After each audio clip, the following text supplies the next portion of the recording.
अपने घर में अल्पसंख्यक यानी अक़लियत संभाले नहीं संभल रहे हैं। शिया बिरादरान पर हम मजहब लोग हमले कर रहे हैं, उनकी मस्जिदों पर हमले कर रहे हैं, ढंग से मुहर्रम तक नहीं मनाने देते हैं। ये हालात है।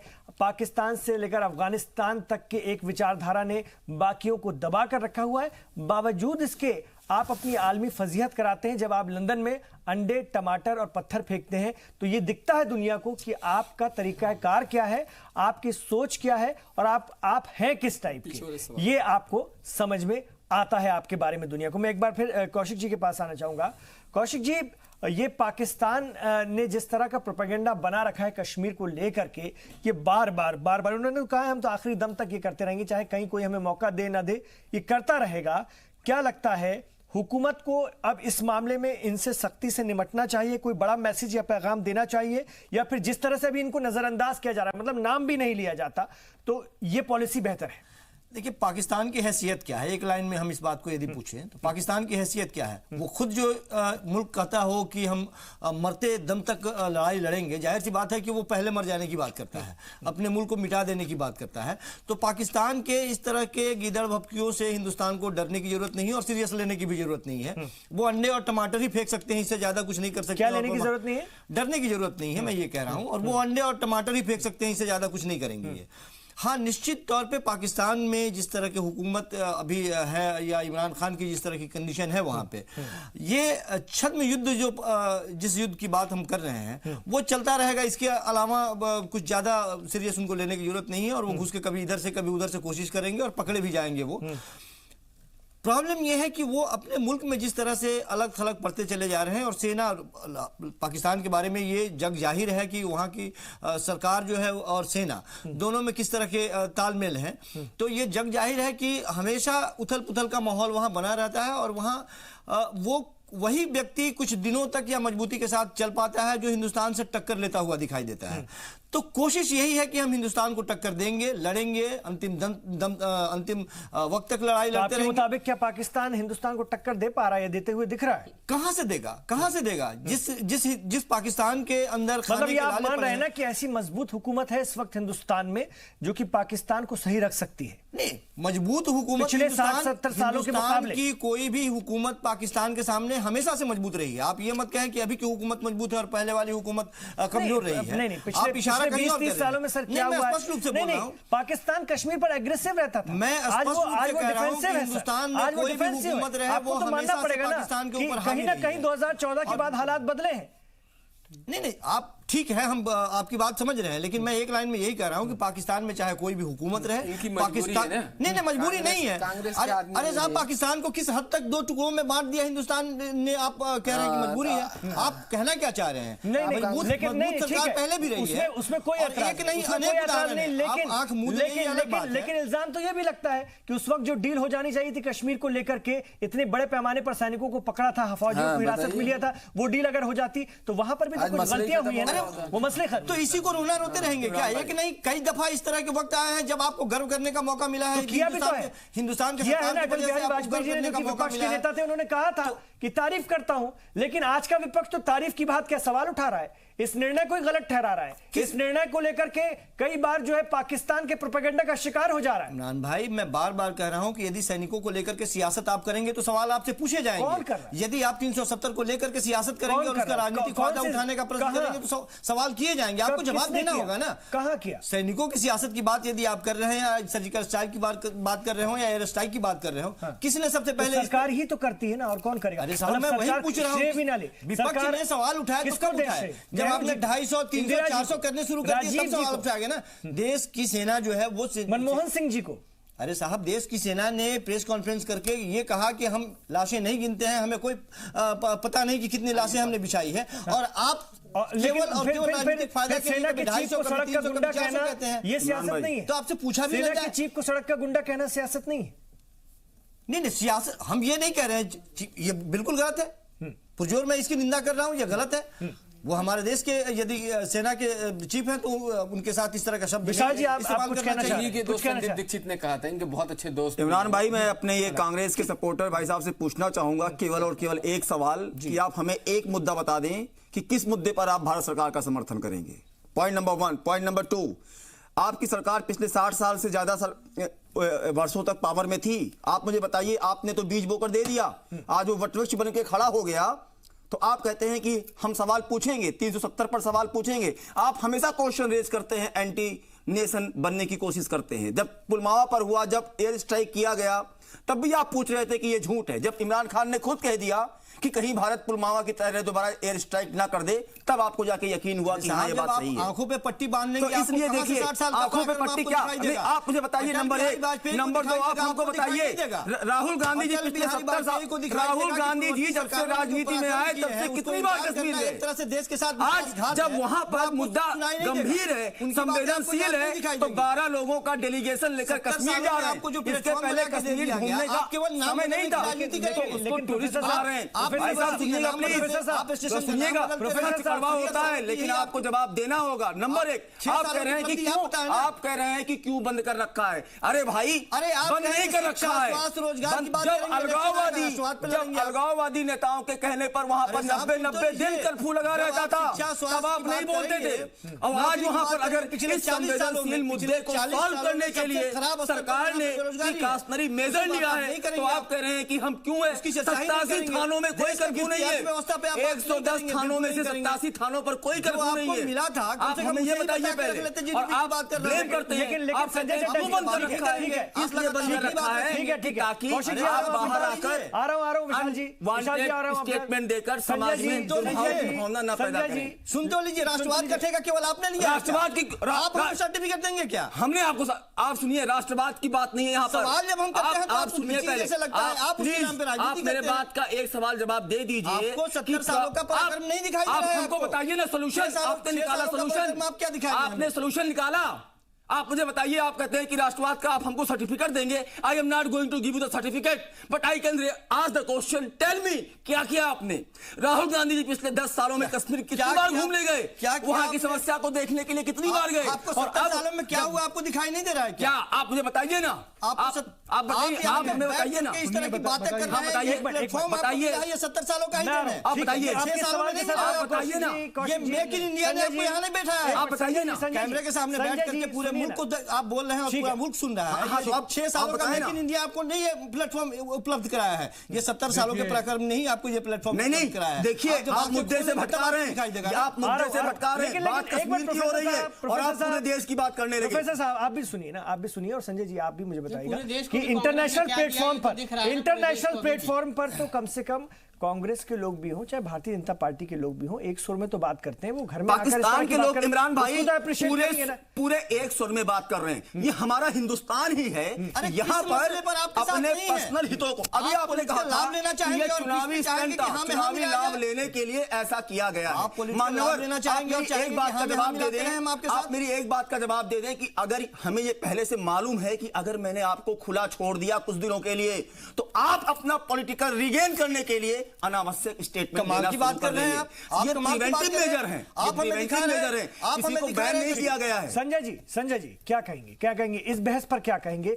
ये कहीं ना कहीं एक बड़ी प्रॉब्लम है। और मैंने शुरू में ही कहा कि अब दुनिया छोटी है, सिमटी है, सोशल मीडिया, सबकी बातें सब तक पहुंच रही हैं, तो पाकिस्तान हम उसमें से जो निचोड़ निकालना होता है वो निकालता है, प्रोपेगेंडा करता है। जो बात इनके ऊपर इल्जाम में कही जा रही है और जो बात ये कह रहे हैं, दोनों चीजें आपके सामने।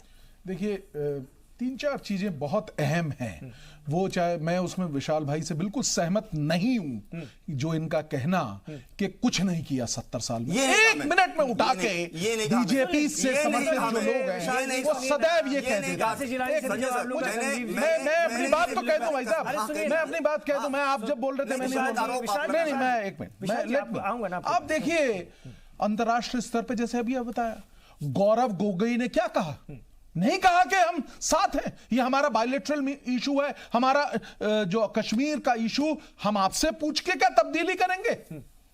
तो ये कहना बहुत ही आसान होता है कि पिछले 70 सालों में कुछ नहीं हुआ। मैं आपको बताता हूं क्या नहीं हुआ।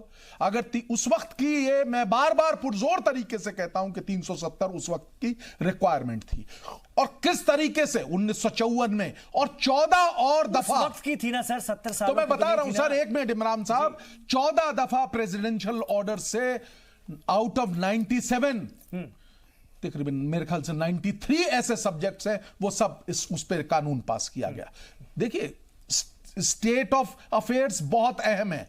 साथ ही साथ यहां पे यह भी कहना कि उसी क्रम में ये जो निर्णय लिया है इसका भरपूर स्वागत होना चाहिए। कौन मना कर रहा है कि इसका स्वागत नहीं होना चाहिए? आज लद्दाख और दोनों जो बने हैं, दोनों यूटीज की इतनी तरक्की होगी जिसकी कोई बात ही नहीं है। ये चीज हम बार बार कहते हैं, लेकिन हमको ये बिल्कुल नहीं भूलना चाहिए कि बहुत जबरदस्त पिछली सरकारों ने भी काम किया है और कभी इस चीज की मजम्मत नहीं करनी चाहिए। यह बात अटल बिहारी वाजपेयी जी ने पार्लियामेंट के हॉल में भी कही थी कि सारे प्राइम मिनिस्टर्स ने, चाहे वो कोई भी हो। आपको ये बात याद है ना, तो ऐसे मौकों पर विपक्ष को भी अपनी बात हमेशा सरकार के साथ करनी चाहिए, बिल्कुल, या नजर आना चाहिए, क्योंकि बहुत हसास मामला होता है। बिल्कुल, ये बहुत संवेदनशील और हसास अटल बिहारी जी को याद करते हैं तो सिर्फ इसलिए याद करते हैं कि वो उस हसास मामले में तमाम तरह के इख्तलाफात के बावजूद हुकूमत के साथ थे। मैं एक छोटी सी बात कहना चाहूंगा, और उस वक्त के क्या हालात थे वो भी आप जानते हैं। बिल्कुल, एक देखिए, और उसके बाद क्या हुआ इमरजेंसी के रूप में वो भी आप जानते हैं। बिल्कुल, मैं एक बात यहां आज के मुद्दे पे अगर मैं कहूं, देखिए सबसे बड़ा जो फेलियर हुआ इस पर पूरे एक्शन में वो था कांग्रेस की। उनको खुद ही उनके सियासतदानों को यही जानकारी नहीं थी कि हमारा स्टैंड क्या।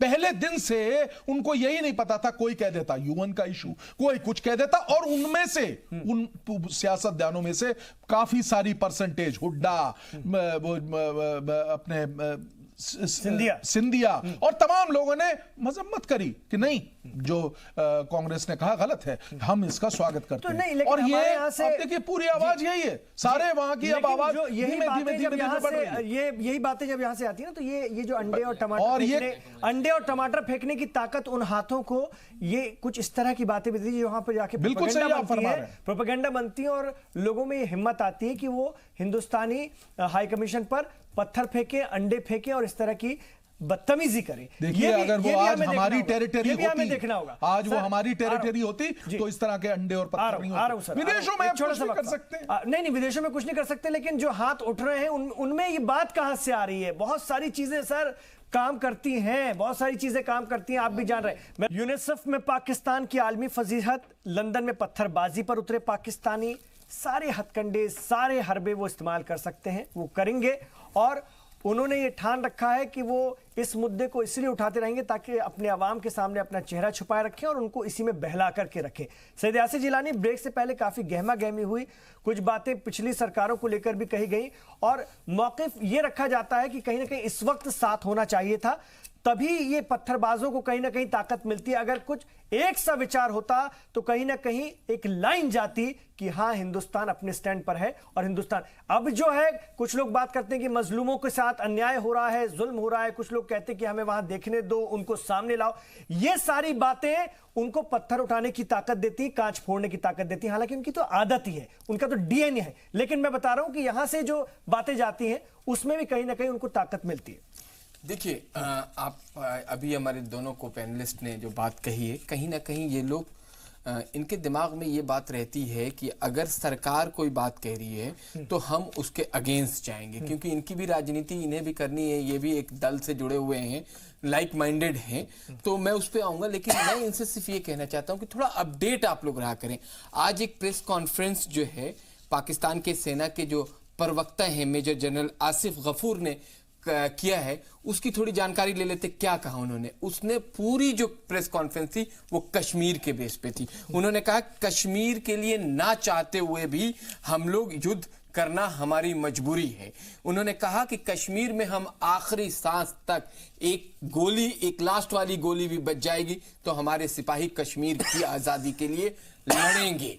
देखिए उनका मंसूबा क्या है, उनके माइंड को समझने की कोशिश कीजिए। उन्होंने तीसरी बात कही कि जो कश्मीर की तीसरी पीढ़ी इस वक्त वाली है उसके डीएनए में है आजादी। वो कश्मीर को एक दूसरे तरीके से कश्मीरी युवाओं को घेरने की कोशिश कर रहे हैं, वो मैसेज देने की कोशिश कर रहे हैं। और उनको बल कहां से मिलता है? जब आपके मुख्य विपक्ष के जो नेता हैं राहुल गांधी, वो अपनी पूरी लाइक माइंडेड क्षेत्रीय दल और जो दल जिन्होंने हुकूमत करी है हिंदुस्तान में, वो ये कहे कि मैं एक डेलीगेशन लेके जाना चाहता हूं क्योंकि कश्मीर में हालात बहुत बुरे हैं। कश्मीर में मानव अधिकार का हनन हो रहा है, कश्मीर के लोगों को जेल के अंदर रखा गया है, कश्मीर में जो बेसिक फैसिलिटीज हैं, बेसिक फैसिलिटीज को इस वक्त सरकार मुहैया नहीं करा पा रही है। लोग भूखे हैं, उनके पास पानी नहीं है, बिजली नहीं है, और उसका टेलीफोन और मोबाइल जो सेवा है उसके लिए तो जो रो रहे हैं। तब पाकिस्तान के लोगों को यह बल मिलता है कि वो इंटरनेशनल लेवल पे आपकी छवि को कोट करके, उसी कांग्रेस के सांसद गौरव गोगोई वहां पर श्रीलंका में लड़ते हैं, आप के लिए लड़ते हैं। सुन लीजिए, कब लड़ते हैं? जब दबाव बनाया गया, तब इन्हें एहसास हो गया कि हम कहीं अगर इस तरह का विरोध करेंगे तो हिंदुस्तान की आवाम के सामने, अभी तो हम 50 को पार किया है बहुत मजबूरी से, बाद में हमारी ये स्थिति हो जाएगी कि कहीं हम 10-12 पे आके सिमट जाएं, राज्यों में हम 0 हो जाएं। तब ये कांग्रेस के जो बड़े लीडर हैं, जो हाई कमांड है, उनकी तरफ से उनके लोगों को यह मैसेज गया है कि आप अपना सुर बदल दीजिए, आपको कहना पड़ेगा। और देखिए, कोई भी अगर समझदार इंसान है, जो हालात है पाकिस्तान और हिंदुस्तान को लेके, संजय चड्ढा जी समझते हैं इस बात को। मुझे मालूम है कि थोड़ा सॉफ्ट कॉर्नर इनका रहता है कांग्रेस से, ये जग जाहिर है, कई बार उन्होंने जाहिर किया है। अभी भी थोड़े से एकदम से गुस्से में आ गए थे कि हम इनको शायद राष्ट्रद्रोही या पता नहीं इनको क्या कह रहे हैं। जो पैनलिस्ट राष्ट्रवादी सोच के साथ बैठे हुए हैं, उनको ये नहीं लगना चाहिए। उनको लगना चाहिए कि ये नौबत क्यों आई, इस तरह की सोच और इस तरह का विचार क्यों बन रहा है, क्योंकि एक देश पूरे दुनिया में आपको 3 मुख्य बिंदु पे घेर रहा है। एक, वो भौगोलिक स्थिति जो है उसका, वो बहुत अपने आप को ऐसा लगता है कि उसकी जो भौगोलिक स्थिति है उस पर, उसके आसपास कोई पहुंच नहीं सकता। एक दूसरा, वो जिहाद,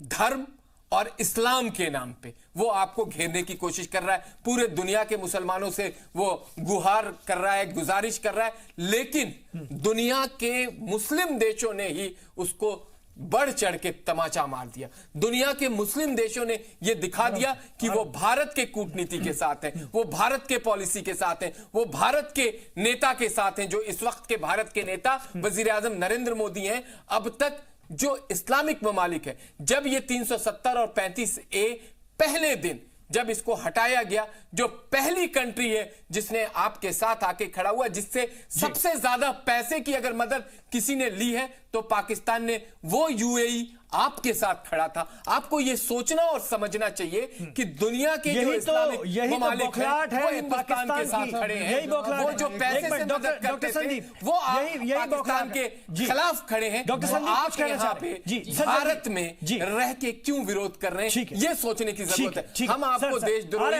राष्ट्रद्रोही नहीं कह रहे। ये अगर आपके मन में है तो ये निकाल दीजिए। मुझे जवाब देने का मौका जरूर। कश्मीर से लेके कन्याकुमारी तक जो बात कही जा रही है ना कि कांग्रेस ने 70 सालों में क्या किया है, तो 70 सालों में अगर कश्मीर से लेकर कन्याकुमारी तक बात की जाए तो कांग्रेस ने पूरे देश को विभाजित करने का काम किया है।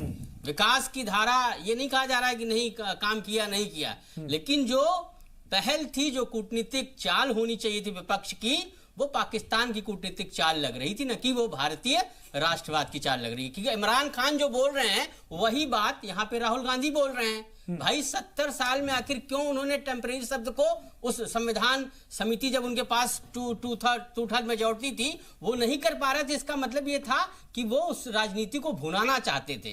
बीजेपी या जो इस समय की वर्तमान सरकार है, उसका ये मंसूबा कभी नहीं था कि तोड़ो और राज करो। वो सबका साथ, सबका विकास और सबका विश्वास जीतने वाली सरकार है। तो कश्मीर से लेकर आप कन्याकुमारी तक देख लीजिए, बंगाल में क्या हुआ, पंजाब में क्या हुआ, उत्तर प्रदेश में क्या हुआ, महाराष्ट्र में क्या हुआ, तो आप देखेंगे कहीं ना किसी भी राज्य में विकास की परिणति नहीं। और उसी के कारण कांग्रेस आज 50 पे है, आने वाले समय पे वो 5 पे भी चली जाएगी। ठीक है, ठीक है संजय जी, अपनी बात रखिए जल्दी। फिर मैं, जिलानी साहब ने बड़े सम्मान से कई बातें कही, मैं 1-2 मिनट में सिर्फ कहूंगा। देखिए, कभी भी जो भारतीय जनता पार्टी के प्रवक्ता, अगर हम सच्चाई व्यक्त कर रहे हैं तो उनका हर नोशन सीधे वो ले जाते हैं कि ये तो कुछ हुआ ही नहीं है पिछले 70 सालों में। ये हर लाइन में ये एक रटा रटाया, जितने भी प्रवक्ता आते हैं ये बिल्कुल, और जिलानी साहब ने भी उसी लाइन को बखूबी निभाया है। तो मैं इस चीज से बिल्कुल सहमत नहीं हूं। मैं बिल्कुल पुरजोर तरीके से ये कह रहा हूं, पिछली सरकारों ने जो भी किया है बहुत अच्छा किया है, और राष्ट्र की नीति और राष्ट्र के जो रिक्वायरमेंट थी उसके आधार पे किया है, ये उनका अपना मानना। और अगर हम इस तरह की बात करते हैं तो जैसा उन्होंने अभी फरमाया, अभी हम राष्ट्रद्रोही तो हैं। हाँ, तभी तो इमरान खान याद करते हैं नेहरू जी को और कांग्रेस की सरकारों को। आपने भी कहा भारत एक पाकिस्तान कोई राष्ट्रभक्त है नहीं। कोई भी हिंदुस्तानी किसी भी हिंदुस्तानी को राष्ट्रद्रोही नहीं कह सकता है। ये आपको मैं क्लियर बता दूं। आपके मन में अगर कोई डर बैठा हुआ है, उसका इलाज नहीं कर सकते। हमारे उसका इलाज कोई हो ही नहीं सकता। उसका इलाज जो कर रही है सरकार, मैं सिर्फ ये कह रहा हूं कि निश्चित तौर पे कांग्रेस आज की राजनीति में फिट नहीं बैठती है। बिल्कुल वो नहीं बैठती है, और इसके कई कारण हैं। भले आप 4 साल तक लगातार शिक्षा, स्वास्थ्य, रोजगार, बेरोजगारी की बात करते रहे, जब इलेक्शन लड़ने की बात भी नहीं बैठती कि ऐसे डिसीजन लेने उसके बस की बात। इलेक्शन के वक्त में अचानक राष्ट्रवाद का जिन आवाम क्या चाहती है वो उसको समझ से बाहर है, नहीं बैठती है। हाँ, नहीं बैठेगी वो कभी। आवाम का मूड ही नहीं पता उसे। आवाम चाहती क्या है, जब किसी राजनीतिक जमात को मालूम ना हो तो वो कैसे बैठेगी राजनीति में, मौजूदा राजनीति में। पूरे देश को आप क्या, प्रोफेसर साहब जल्दी से अपनी बात। बस इमरान भाई, मैं केवल एक बात कहना चाहूंगा कि आपके अपने पर्सनल हित कुछ भी हो, जब कभी भी राष्ट्र के मुद्दों की बात हो तो हमें पूरे एकजुट में, एक स्वर में ये मैसेज